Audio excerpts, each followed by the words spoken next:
Hello and welcome everybody. I'm Anthony Gonzalez and I'm the program coordinator for the Higher Education Center for Alcohol and Drug Misuse Prevention and Recovery. We're very excited to be able to host this webinar in collaboration with ARHE. Today's webinar is titled The Impact of Justice System Involvement on College Students in Recovery, featuring Dr. Noel Vest. Before we dive into today's content, I do just have a couple of housekeeping slides I'd like to share with everyone. Here on the screen should look somewhat familiar as we are in the Zoom webinar format. We do welcome your questions at any time throughout today's live session for our presenter. We will have a robust amount of time at the end for questions, so we do welcome your questions at any time throughout the live session. We do have the chat enabled, so please feel free to introduce yourself and share where you're joining us from, along with any reflections and resources as it relates to today's content. But again, please try to use the Q&A feature for any questions that you might have. We have captioning enabled for today's event, and you should be able to turn that on through your bottom dashboard. If you have any issues getting that set up, please just send me a message and I can help you through that process. We also have a few upcoming events that I would like to share with everybody. Our final session in our Spring Learning Collaborative will be taking place on April 25th and will be featuring Dr. Allison Smith. And the session will be focusing on policy progression, safeguarding collegiate health through medication practices. Our next free webinar will be taking place May 16th and will be hosted by our very own Logan Davis and will be featuring or be focused on Screen You on Campus. Additionally, we have the 2024 national meeting taking place at the end of July and the beginning of August here in Columbus, Ohio. We will be offering a simultaneous virtual offering for those who can't join us in person. We do have early bird rates running through mid-May, so we encourage everybody to learn more and take advantage of those discounted rates. And with that, it is my great pleasure to turn it over to today our presenter, Dr. Noel Vest. Dr. Veston is an assistant professor with the Boston University School of Public Health. Thank you so much for joining us today, Dr. Vest, and it's my pleasure turning it over to you at this time. All right, thank you so much. We'll go ahead and get this party started here in just a second. Can someone give me the heads up that the screen looks all right? Looks good. All right, excellent. Well, it's an absolute pleasure to be here. I want to just say a quick thanks to both Anthony and Logan for helping me out with all the on-screen stuff, and then also just a quick shout out to the Higher Ed Center and then ARHE for helping put this webinar together. I'm really excited to be able to present some of this information. This project has been a couple of years in the making, and so like I say, I'm really glad to talk about this manuscript that we were able to get published in Drug and Alcohol Dependence, and I think it's a really great addition to the literature as well. And so, without further ado, I'll go ahead and get started. I'll just reiterate that my guess is that we will have quite a bit of time at the end for question and answer. So if you do have any questions, be sure to go ahead and start putting them. You're welcome to put them as we go here into the Q&A section there. And so before I get started, I just want to say a special thanks. This project would not have been possible without either Justin Bell or Alexa Nider. They're both DePaul graduate students, and they were very, very important in both designing this study and then doing a lot of the statistical analysis for this study. And so a special thanks to my co-authors there. Next, another thank you to the VCU research team. Tom Bannard and Rebecca were really a lot of help in helping to put this together. We obviously used their data set to do this. And though she's not listed on here, Danielle Dick was a really great help with this as well. And then last but not least, the Recovery Research Collaborative was a big help in kind of putting together the larger VCU study. And so I want to make sure that I give a shout out to all the members of that collaborative as well. And then lastly, I just need to let everyone know that I'm supported by 2 NIDA grants a KO1, and then one that's a loan repayment grant, but no conflicts of interest to report. And so I don't think I have to really kind of reiterate this fact that there's no doubt that mass incarceration has been probably one of the biggest issues, one of the biggest public health issues of our generation. Quite honestly, I think that it's really been fueled by the war on drugs, and then in the 70s. And then in the 80s and 90s, the tough on crime phase that we went through, kind of legislatively, and then as a country as well. And it just had very harmful effects both on public health and in incarceration rates. And so this is a breakdown of the amount of people currently in jails, prisons, and federal facilities. These stats actually come from the Prison Policy Initiative, but they are fairly recent stats, and so they don't do a great job. The Bureau of Justice doesn't do a great job of updating their stats very regularly, and so this is kind of the best estimation I think that we have that's current. And I think that the book, the New Jim Crow, and then the subsequent documentary, The 13th, has really kind of brought to light the disproportionate impact that mass incarceration has had on Black and Brown communities in the U.S. And so, I think that research, anything that we can do to really try and delve into research in this area, is obviously, very, very important. And so that 1.9 million people is just a small portion of the actual issue here. And so what this slide is showing, it's not just for people that are currently incarcerated. It's also people that are have been formerly incarcerated. There are also many people out there that have been maybe convicted of a crime, or have been arrested, though they may not have a felony record. But then there's also people that have these felony records. There's also people on parole.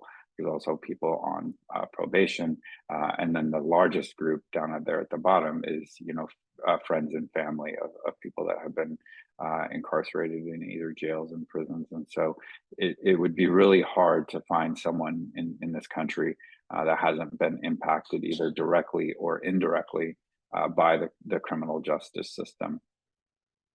And so I think it's also important to note that the collateral consequences of having a conviction history are profound, and there are serious limits on housing, on jobs, and in voting rights for people that have criminal justice involvement.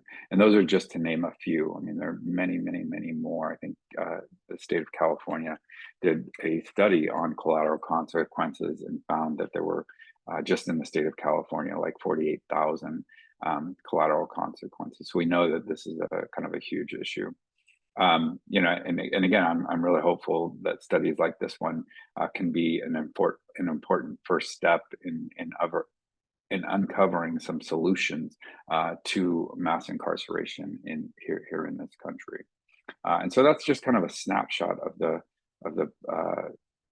kind of the issue around mass incarceration. I'm going to switch gears just a little bit here and talk about the number of people or the percentage of people that have a substance use disorder that are also housed in our jails and prisons. And so you can see that over half of people in prisons and jails report substance use disorder of some kind. Another thing that I would point out, I know that most people are probably looking at that caption and saying, "Oh my gosh, this is information from 2007 to 2009." Just to reiterate, the justice system does not do a great job of updating these numbers, and it really is quite sad that we don't have newer numbers. This was actually done when we were still using the DSM-4 And that's why you see this outdated way of counting people that have substance use issues with this outdated way of thinking as far as substance use abuse and dependence, which is the way that the DSM used to do that. But it's been over 10 years since it had that kind of categorization. And so again, just kind of pointing out that we really do need some updated literature in this area, but this is what we have, and you can kind of see the rates of individuals in prison that have a substance use disorder and jails that have a substance use disorder compared to the adult population.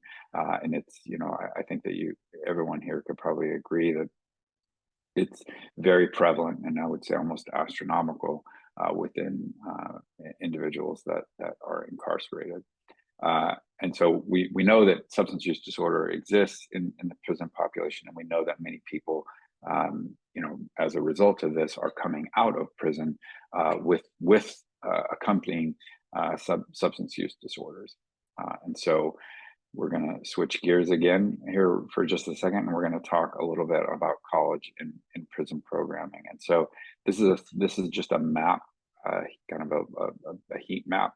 It's not even a heat map. It's just a map showing where all of the 396 college and prison programs exist across each of these purple dots represents the colleges that provide this college and prison programming. And I don't want people to think like, these are all like, R1 universities, flagship state colleges that are offering these college and prison programs.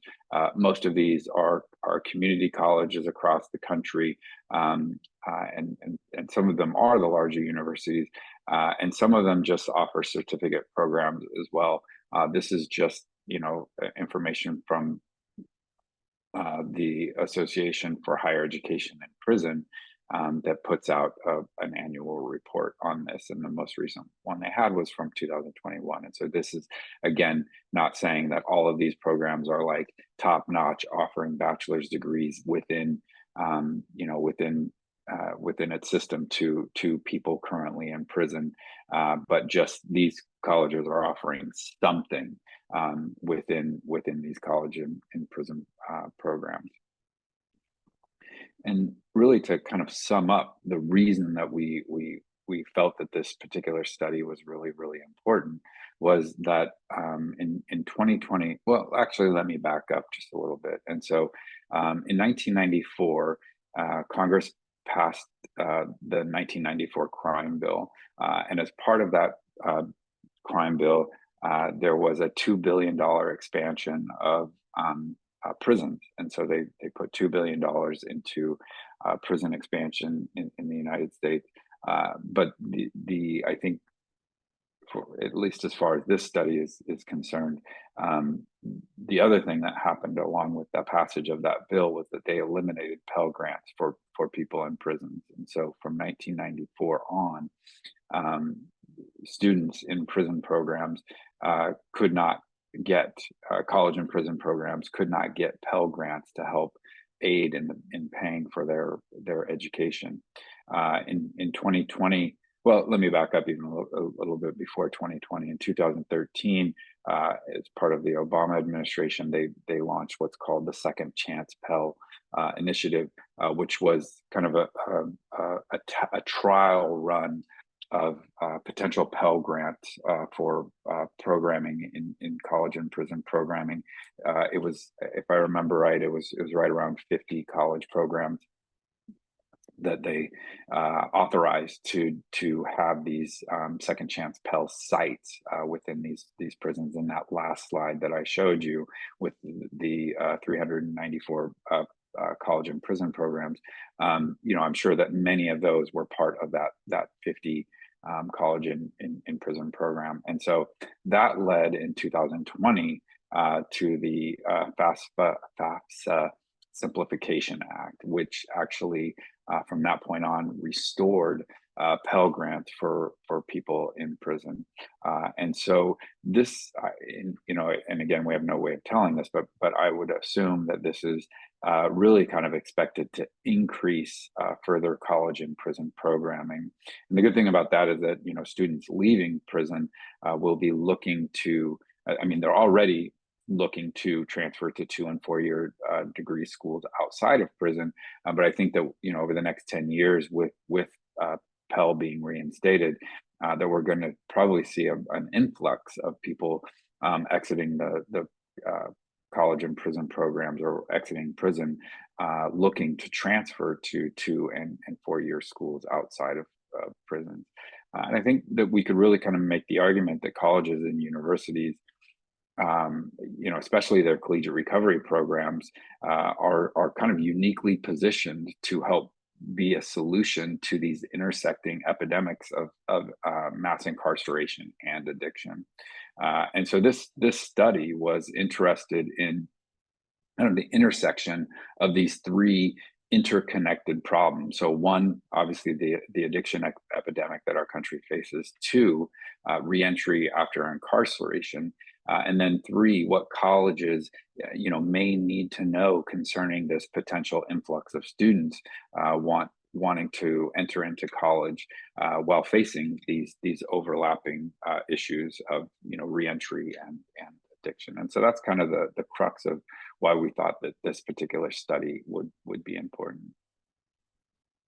So I'm sure that many people on this call are very, very familiar with collegiate recovery programs. So I don't think I have to spend a whole lot of time on this slide, but just can reiterate that we know that college substance use has really been identified as one of these. College substance use is a huge public health issue. We know that the numbers tell us that there's approximately 600,000 students that are in recovery, and we know that colleges can also be an abstinence hostile environment. It's really hard, I think, to combat the machine that is the alcohol marketing behemoth. They spend upwards of close to $7 billion per year, and most people, by the time they're 18 years old, or by the time they reach college, they've seen over $10,000 beer or 10,000 separate beer commercials in their lifetime up until that point. The average person has seen at least 10,000 beer commercials. And so it's really hard to combat that, either direct messaging or subliminal messaging that we get when we see all of those alcohol advertisements. And so we know that college and universities with collegiate recovery programs are kind of uniquely positioned to be the solution to these overlapping epidemics. And not only that, but again, I think that they can be a respite for college students that are in recovery, because we know that they can be really, really abstinence hostile environment. So the rationale for this study was that this idea that collegiate recovery programs are, and they really are an intervention that can lift people out of poverty, while also addressing substance use disorder and mental health issues, which really, I think, makes them an ideal pathway to a career for people kind of exiting the prison system. And so with that, we hypothesized that students with histories of incarceration would differ significantly than other students without. So let me back up just a minute and restate this in a way that hopefully is more clear. So we hypothesized that students with a history of incarceration would significantly differ from other students on outcomes of quality of life, GPA, hours worked per week, recovery capital, substance use disorder symptoms, and alcohol use disorder symptoms. Those are the 5 recovery related and academic related outcomes that we were interested in. And so that's again kind of the rationale around this overarching study. And so I'm just going to go through or kind of run through the methodology here really quickly. First, So this is part of a larger study that has been kind of going on at VCU for a couple of years now. Maybe some of you have heard Rebecca or Tom present on this data previously, but as part of their project, they have been, I think, very, very generous in allowing other people to examine their data and take and publish potentially with their data. And so what that entails is signing an agreement with VCU. They supply research teams with the identified data, and their overarching goal of their study, of this core study, this longitudinal study, is that they really feel that the research that they're doing reflects the lived experience kind of recovery. And for anyone that's interested, they've published kind of the large outcome data on this study. I was really fortunate to be on the study team last year, and so, or a couple of years ago when this was published, and we wrote it up. And so anyone that's interested in looking at that is more than welcome to kind of find that manuscript, and it really is I think a really, really great manuscript. So this uses the same data, but we were really interested in kind of looking at it a little bit differently, which I'll get into here in just a second. And so these are the research partner institutions that the Virginia, or the VCU research team has. As far as this particular part of the study, or our part of the study, obviously this is recruited participants from collegiate recovery programs nationwide. By the time we had looked at the data, I believe there's a fifth cohort now, but at the time we had looked at this data, there was 4 cohorts. They were each recruited at different time points, kind of across time. I think it was either in the fall or in the spring of each year. And there were, again, in our study, there were 435 total participants. And for our study, even though this is a longitudinal data set, we were just interested in the baseline data for our project.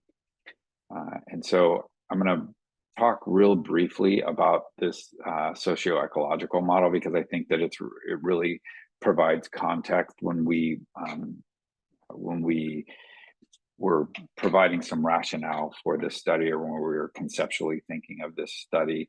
We thought of this study through this kind of socio-ecological model. And so this is the socio-ecological models have been around for a long time. I think the original article introducing socio-ecological models was done way back in 1977.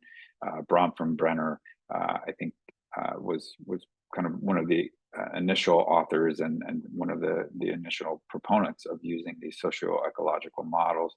And it really is the idea of these socio-ecological models is this idea that health outcomes operate in a context specific environment.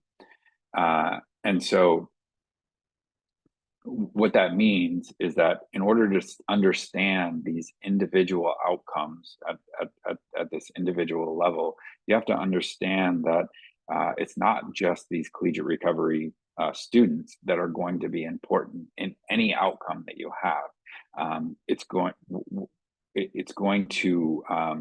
You have to think about these outcomes through these different layers or contexts that a person operates in. And so you can think about kind of the individual characteristics that a person would have. So age, socioeconomic status, gender, sex, those kinds of individual characteristics.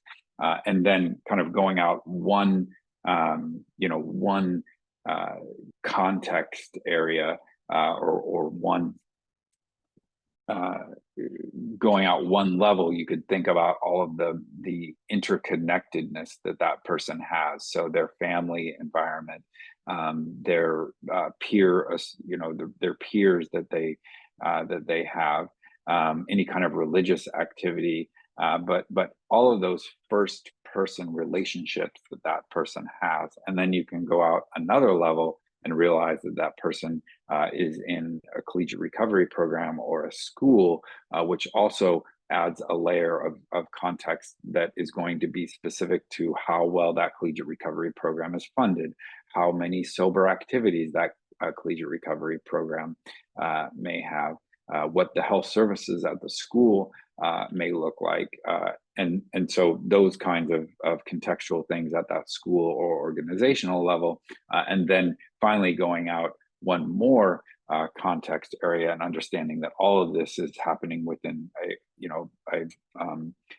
a policy confinement. And so you can think of all kinds of different things. So whether the state is a Medicaid expansion state, how much treatment is offered in that state, whether or not they have housing for people that are in recovery, all of these different kinds of community or policy things that might be in, and that's just a small example of what that might look like. And so this was a paper that my team published back in 2002, and so again, just kind of suggesting that we really truly do need to understand these things within these contexts.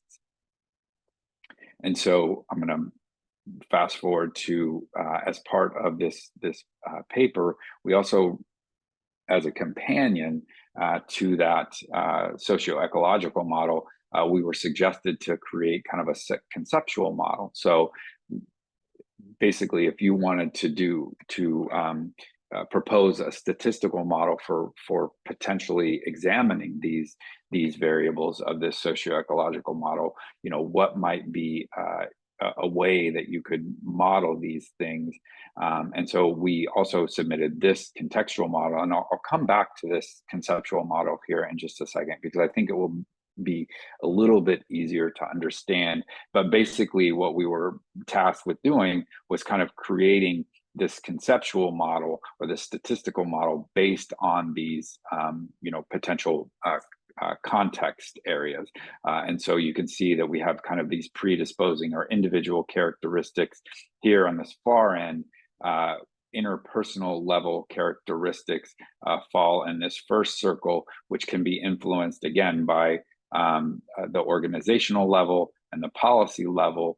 And then, looking at these potential recovery outcomes, maybe through three different or one, two, or three different levels, or maybe only through one variable level, looking at some of these recovery outcomes. And again, it will make a little bit more sense here in just a second when I come back to this. And so with this study, we used an ANOVA. And so for all my stats people on this call, this is something that hopefully everyone can follow along with. Anytime we're looking at differences between three or more groups, we need to use an analysis of variance. And so that's what we used in this study. And so what we were interested in was students in this collegiate recovery program sample. We were interested in kind of breaking the groups up into, or breaking the sample up into people that had been not involved with the justice system at all, ever in their lives. And then some people that had been involved in the justice system, but had never been to jail or prison. So maybe arrested or maybe convicted, but were able to do treatment or some other kind of diversion program where they weren't actually incarcerated. So justice involved, but no jail. And then individuals that were formerly incarcerated. And so, as with most studies on substance use disorder, we were interested in potentially controlling for age, gender, and race, because we know that these things can be associated with substance use outcomes. The outcomes that we were interested in, again, going back to what I mentioned earlier, were these kind of recovery capital, GPA, some of these, recovery related outcomes, but then also an academic and occupational related outcomes as well. And so coming back to this, how we thought about this was that, first of all, we were interested in this interpersonal level of whether or not a person had ever had justice or legal involvement. We were interested in controlling for age and race and gender potentially. And then we were interested in some of these recovery related outcomes. So we, again, just kind of split people up by legal involvement, controlled for age and race, and looked at some of these recovery related outcomes. And so hopefully everyone has kind of my stats people have a good idea of what we did, and hopefully everyone else kind of has a good idea of how we designed this particular study as well. And so just starting off really quickly, these are just the averages of the overall participants in this study. The average age was 28. We had quite a few female participants in this study, 28% male, and then right just under 18% either trans or non-binary. 81 predominantly white individuals in this particular sample. And so moving on to what we found, the first thing that we wanted to make sure was that we that the control variables that we were going to be potentially controlling for were significant before we included those in our final model. And as evident here, we found that that both gender and age were both significant. And so in the models that I'll show you here in just a second, we controlled for both age and gender. And I didn't look for where the differences were in these particular classes, but it's pretty clear that individuals in this non-legal system involved group were quite a bit younger than the people that had been arrested or incarcerated at one point. Oh, I should point out too. So this row is the full sample. This row is people that have never been involved with the criminal justice system. This is for individuals that had been involved but never in jail. And then this was the row for people that were formerly incarcerated. And then again, just kind of pointing out here that the non-system involved group here was primarily women. You saw kind of an increase in men in the what I'll kind of call the second chance group, the people that had maybe been incarcerated but hadn't actually been to jail, and then in the formerly incarcerated group, right around half were women. So it kind of fluctuates a little bit as far as their gender makeup, which is something else I think that's important, but not anything that we got into in this particular study. This was really just trying to find out whether or not we needed to add these in as covariates in this final model. And so this shows again, we're looking at the rows are non-system involved, system involved, but no incarceration, and then people that had been formerly incarcerated. So that's what we have as far as these columns go. And then the rows are the outcomes of interest that we had. So whether or not they were the amount of substance use disorder severity, and what this is showing is it's a 0 to 11 scale. It's basically DSM 5 symptom count.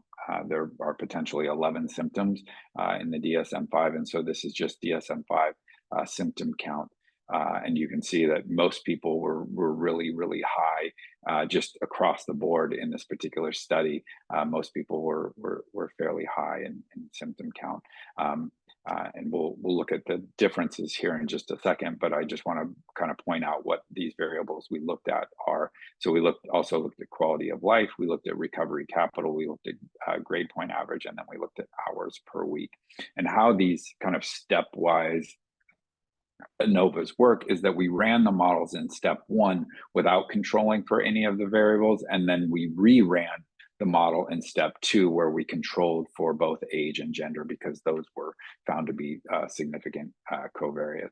And so you can see that in this model where we are not controlling for age and gender, you can see that there's quite a few things that are statistically significant. So these groups kind of varied, and what you're seeing here, the differences between the green and the red, is that these are the groups that were significantly different from each other. So these two groups were significantly different than the non-system involved people.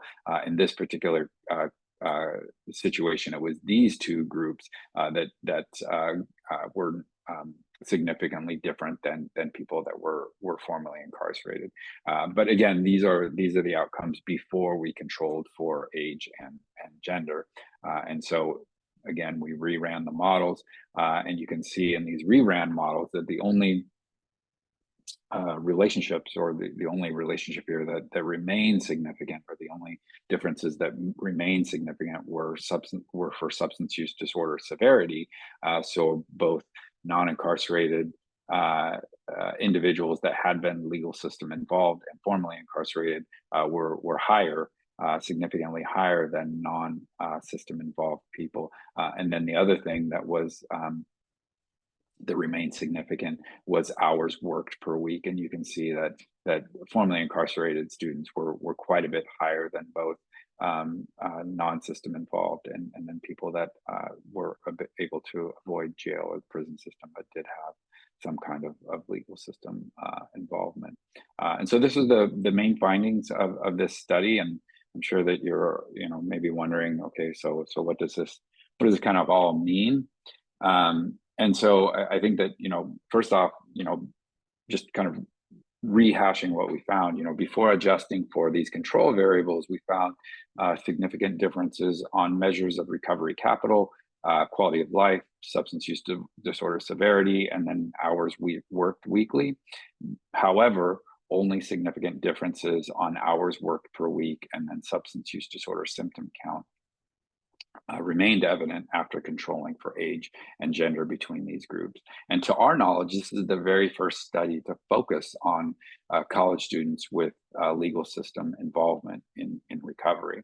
And so I think that this offers support for that theoretically derived socio-ecological model of collegiate recovery programs that we introduced a few years ago, such that this these inter and then intra personal level variables must be considered when you in order to understand these outcomes in especially within these context of collegiate recovery programs. I think that we can, formerly incarcerated students may face greater obstacles to higher paying jobs, or are, and they may be therefore forced to take maybe greater responsibility to supplement their income. And these responsibilities have the unfortunate potential to interfere, I think, maybe with valuable time that maybe should be devoted to studies for this group. Formerly incarcerated students reported higher SUD severity. And I think this really is, I think this is really just kind of reflective of the general incarcerated population, that most individuals there kind of have higher levels of substance use disorder severity. And then I think for college healthcare providers, for collegiate recovery program staff, for college administrators, understanding that these students may work more hours and have drug use symptomology that is more severe than other students, and maybe helping them to secure financial aid or scholarships, or find additional support in the local community. So maybe additional local mutual aid meetings, AA meetings, maybe NA meetings. It may be vital for potentially for these students' success.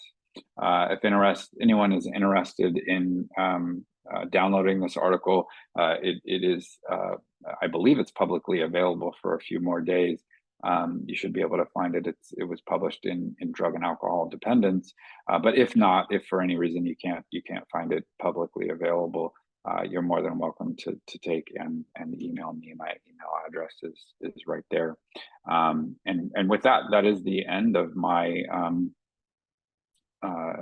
my presentation, and I think we can kind of open it up to question and answer. Do you think it'd be easier for me to take myself off of the thing, or Yeah, yeah. If you want to okay? unshare, that'd probably be best, and then I can Okay. go ahead. Oh, yep, Anthony did it for me. So thank you so much for folks that have been submitting questions at this time. We will spend the remaining time in discussion with question and answer. So please submit those questions via the Q&A box. I know that Zoom updated the icons a little bit, so they look a little bit different. It is now just a kind of a thought bubble with a question in the middle, kind of an outline instead of what it was before. So let us know if you have any trouble finding that. So Noel, I want to start off with the first question, going back on your experience a little bit with various collegiate recovery programs. And so what would you say has been your take of your experience with making sure that this space needs to be or has been friendly for people who are formerly incarcerated? Yeah, that's a really good question, and probably a question that I could, try and sit here and answer for probably 2 hours, but I'll try and keep it to, 2 to 5 minutes here to give you a decent answer for that. And so, as you know, a lot of people that attend these likely know that I've been involved previously with a couple of different collegiate recovery programs.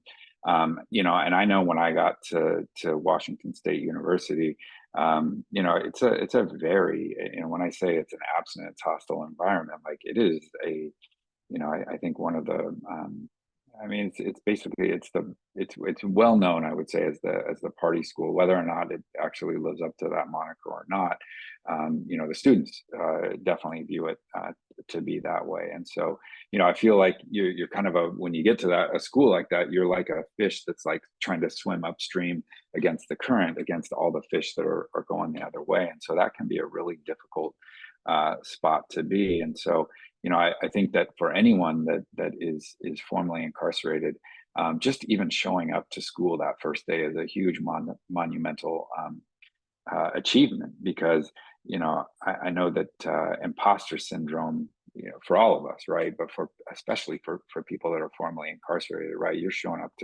to school that first day, you're just waiting for the security or someone to come and tap you on the shoulder and just kind of say, hey, sorry, we didn't realize when we accepted you that that you had this background, and sorry, you can't be here, and just thinking like any day that's going to happen. Obviously that wears off a little bit over time, but I think that having resources, having places on campus that really truly understand not just not just the needs that you have as far as being in recovery, but really truly understanding the needs that you have, having been formally incarcerated, and the power of that social support that you get from the group.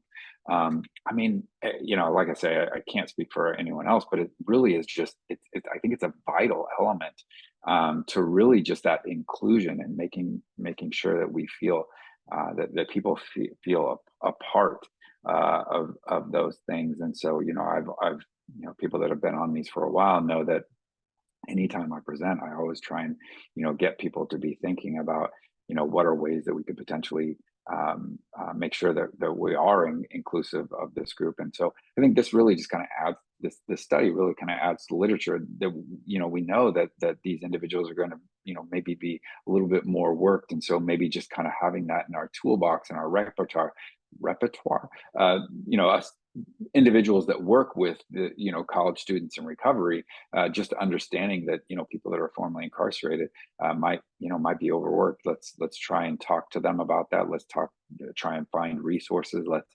really understand that the research kind of shows that this is, I wouldn't even say it's a problem. It's just the reality that they're working more hours than their non-system involved counterparts.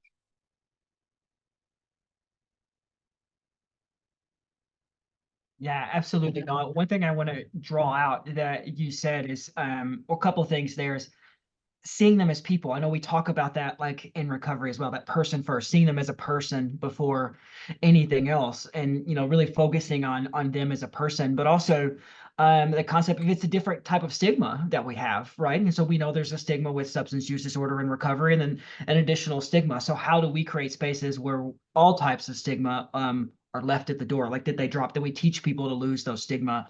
And so it's of vital importance. So thank you so much for sharing that. I do want to stick on the point of working more hours. We had a question come in um, about asking about, was it for students that are formerly incarcerated or system impacted students, were they more likely to be graduate or undergraduate students, and how might that impact like whether they worked more hours or not?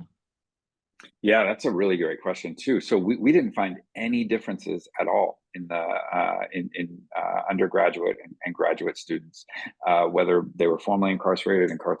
There was no differences in any of that in grade level at all. And so, and I think again, I was a little bit surprised. I think in that, but it really didn't make any difference. And I'll kind of talk a little bit about your other point too, right? That you have these intersecting identities, right? You have I'll just say, like, a marginalized population being formerly incarcerated inside another marginalized identity, which is having substance use disorder, and then add in other identities, so potentially being Latinx or Black or some of these other um, you know um, uh, other marginalized identities, and the intersectionality there, I think it's incredibly tricky. And so I think that anytime we're talking about these resources, or providing resources, or thinking through some of these things, I was really shocked, and I'm seeing this in my data that's coming in too. I shouldn't say I was really shocked. I think maybe even pleasantly surprised that we're seeing really a huge, a larger number of non-straight, non-white people in collegiate recovery programs, and so I think that this is just, I think, another marginalized identity, the people that are formerly incarcerated, that we really just need to be thinking about this when we're thinking about kind of our intersectionality approaches to collegiate recovery programs, which I really kind of see taking center stage really across the country, which is, I think, very, very enlightening. And I think that we're all kind of hopefully headed in the right direction in that context. But there's so much work, so much more work to be done. I think that the numbers that we have right now don't really set us up for research that can really pick apart the differences, though I realize that there are probably going to be major differences in these intersecting identities. And so we really need to push for good, high quality research that allows us to kind of answer some of those questions, ideally down the road. Awesome. Yeah. Absolutely. And this question that came in may follow in that like additional research piece, but and I know you touched on it in some of the fancy statistics language that Logan doesn't understand. And then so, but noticing that there was a huge difference or a larger difference in gender. And then between the three different categories that you shared, how might that have impacted kind of the results that you found? Yeah, so this is total speculation, and maybe I should. I mean, this would just be total speculation, but I will. I'm going to bring back up the slideshow if I can here real quick. So I'm going to share this, and I'm going to go back.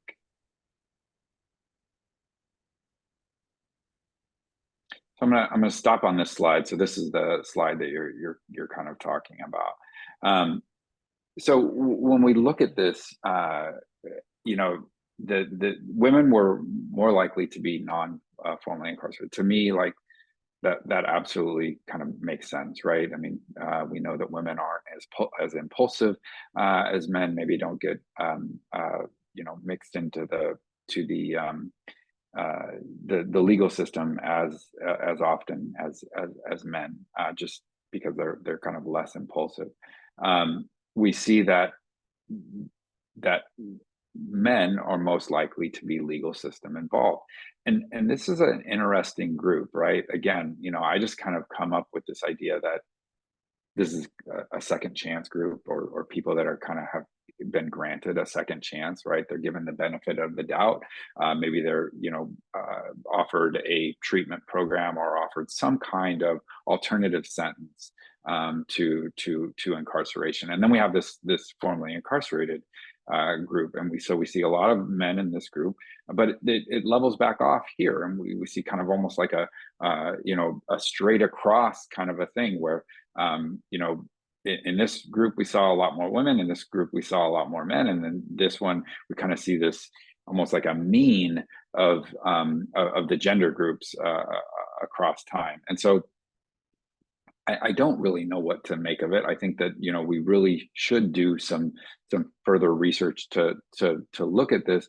But I will say that it's just interesting to me that men are kind of given this second chance. And when I look at this group as well, it makes me think, because we were only able to, unfortunately, in this data, we weren't able to look at like Latinx and Black and white, because we just didn't have the power, the statistical power to be able to do that. And so we had to put the race variable into a binary variable. So we just had whether a person was Black and brown, and then white, or other races other than white and white.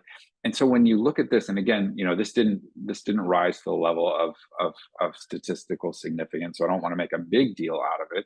But when you look at this breakdown, so you kind of saw this kind of larger number of white people that were offered this second chance group, right? And then when we look at the people that were formerly incarcerated, you see that there's a larger number, so 23% in this non-white group, or this Black and brown group. And again, this might just be it could be, if we had a larger sample, that this might rise to the level of significance. It didn't in this sample, but it just kind of reiterates some of the things that we know about the criminal justice system in general, that kind of we see this over representation in Black and brown communities, and that kind of though again it didn't reach the level of significance, you can see that just looking at these two numbers, the percentages of them are higher in this group. And so I think that was something that was very, very interesting. So white males, it looks like, and again, without being able to get into intersectionality and really breaking these groups up the way you would want to for a true way of looking at these statistically, but just at first glance, it seems like white males were kind of put into this second chance group, or were a part, more or less kind of a part of this group that was offered second chances. And so again, I think one of those things that really just kind of maybe mimics our criminal justice system a little bit. And so that's what I would make of it. This gets to that other question that the person had around the undergraduate and graduate students. There were no differences in those two groups. Absolutely. Thank you, Noel, for that. It makes me think of, and I would love your thoughts on this. And then this isn't I think it's much deeper than this, but it's one of the easiest ways to describe it, is so many misperceived societal norms. Like, men are supposed to screw up. Women are supposed to have it all together. And then there's the intersection between law enforcement and people of color, which we know are problematic. And then and I think we know it goes much deeper than just misperceived norms, but I definitely think that that could be something that's happening, so that's just the way it's supposed to be, and then that's what ends up happening in the data. Yeah, I mean, like I say, I think there's a lot to be learned, and I'm really, I'm incredibly excited this VCU data is really I mean, it's a super incredible data set, and I'm hoping that as they kind of start to recruit more and more cohorts, that it gets kind of larger and larger, and we'll be able to do some really cool, like, advanced kind of statistical analyses on it as well. And then my own data, I'm really excited for the data that I'm collecting too, and I'm hopeful that with that data, I asked a couple of different questions around mental health and some things that they didn't really get to in this data, and so I'm excited for what that eventually allows us to learn about collegiate recovery program students. And so it's I think it's a really exciting time, at least in the research world, at least in my research world, in that we're starting to see some really good data collection. And my hope is that these studies really kind of I know that the Law Day study 10 years ago kind of catapulted us into this new phase of collegiate recovery expansion, and I'm really hopeful that this will kind of do the same thing. Some of these new things and new results and new studies that we have kind of coming out will really kind of provide the evidence base that we need to show college administrators, to show national funders that this is a great investment of their money, not just for the academic investment, but as a public health investment, and as an intervention to really have impact against mass incarceration and keeping people out of prison and getting people to have careers post prison. Yes. Yeah, if I could do like a ditto, I would do that. No, absolutely. We have just under 3 minutes left. And so what I want to task you with, the closeout question, if I can, Dr. Vest, is you worked in collegiate recovery programs and worked with practitioners. And so for people in the audience, if you could give them in 1 minute kind of a starting off point, where, taking your data, the stuff that they've learned today and seen, where can they start? What is one thing that they might be able to do in the next few weeks to kind of use this data in their practice? Yeah, that's a great question, and I'll try and keep it as short as possible, because really I already kind of answered it with the comment that I had about hours worked. Right, just to understand that these individuals that are coming into your program, they're working more hours, whether or not they're overworking themselves.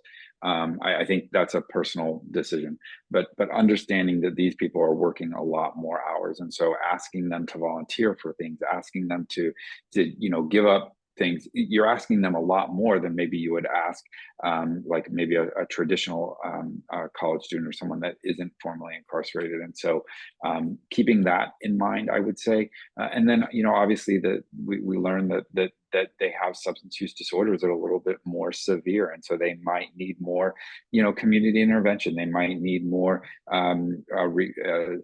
sober activities. You might ask them to get involved in what kinds of sober activities would be important to you, where would we want to go, those kinds of things, because everyone knows half the battle of recovery is really trying to find those alternatives to the times you spent partying, and so you got to have things that are going to fill your time with that are enjoyable. And so I think that understanding or hoping to understand a little bit more about what you can do to positively affect those individuals that will come to your program with a bit more severe substance use disorder history.